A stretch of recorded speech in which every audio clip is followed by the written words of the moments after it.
There are many prophecies hanging on your life. I'm a pastor. I've seen many people come to me before. They said every meeting they go to, a prophet must call them out and prophesy. Prophecies are fulfilled according to the time schedule that the Lord has apportioned to them. Hebrews 7:25. When he ascended to the eternal courts of heaven, one thing he was doing and is doing for us is to intercede for us. See, this is why we pray, we fast, we keep all the consecration requirement of ministry. But even in areas where we are deficient, suddenly you'll find out that there is a help that grace affords us. That even ourselves know that this is not a product of our labor.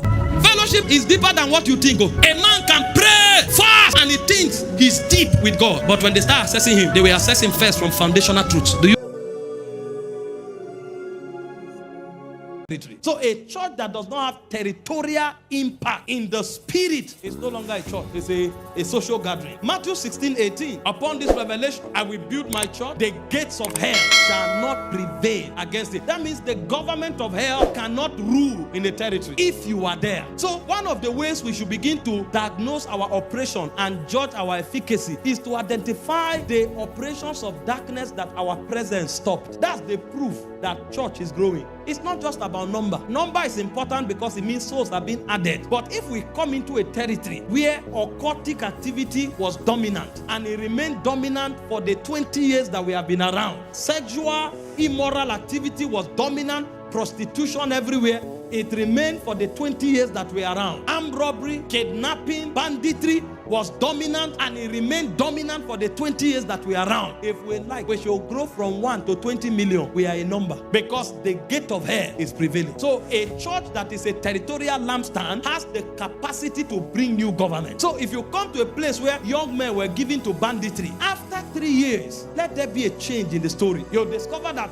all the young men who were bandits suddenly have become rugged evangelists, suddenly have gone back to school and they have become scholars. Some are making first class, some have gone into leadership and governance and they are becoming relevant. And you ask them, they had an encounter because that church came. Some may never even enter the church, but as you are praying, you shift the dark cloud over the territory and the spirit whispering to their ear is moved back. Suddenly they come to their self, because most of the things people do is because they are beside themselves. Did you read the story of the prodigal son? The Bible says he came to himself and suddenly became reasonable. So we pride ourselves in the wrong things. We are not territorial, we are not governmental, and these things don't trouble us because we don't know the role of the church. So long as auditorium is packed and we are doing our concerts and dancing, we feel church is growing. Church didn't grow just because number grew. Church grew because government was established. Look at those who colonized our country. When they showed up, they changed everything about us. Imagine me now. My name is Michael. And thank God Michael is the name of an angel. But it's because they endorsed it. That's why my father gave me. People are bearing Saint, Smith, now Josh, Clint. This is an African man that should be called Okechukwu. Okechukwu now is Smith. And if you don't call him Smith, you have a problem. That's the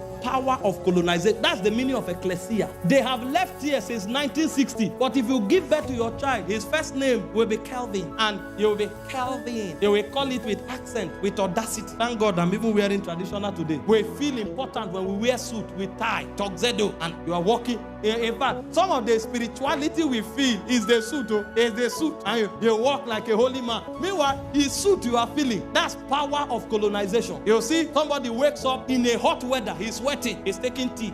He takes tea in the morning. These are a people that came to our land and deculturated us, colonized us, turned us to them. Even when they left, we are still living like them. And now we are running to their land to still tell them, lead us. If a colonial master, through strategy and military might, has this level of power, you who say you represent God, you have been in a territory for 10 years. That area does not reflect your value system. And you are happy that you are growing. So we don't know why we are here. If church begins to grow, the culture of heaven will become the culture of the people. And this is why we cry for revival. Because when it really begins to happen, if God is merciful, you will see that mercy will become the way of the people. If God is righteous, which he is, you will see that righteousness will become the way of the people. Somebody can lose his phone and they will look for the owner until he gets it. That's the proof that church has come. It may look impossible. It's because we have not been awoken to who we are. Because if we begin to pursue these things and they define our consciousness, we will make it happen. And it has happened again and again in history, and it's possible it can happen again. This is why we feel we have a role to play in our country. Otherwise, why are we here? Because we believe there's corruption in our land. If princes are responsible, we should be able to stop their operations, and we should be able to bring a new belief system, ideology, and doctrine to the people of the nation until they adopt it and they begin to think and live that way. That's when you become a territorial lampstand. That's the first role of the church, to bring governance so that the will of God, as it is in heaven, it shall become also on earth.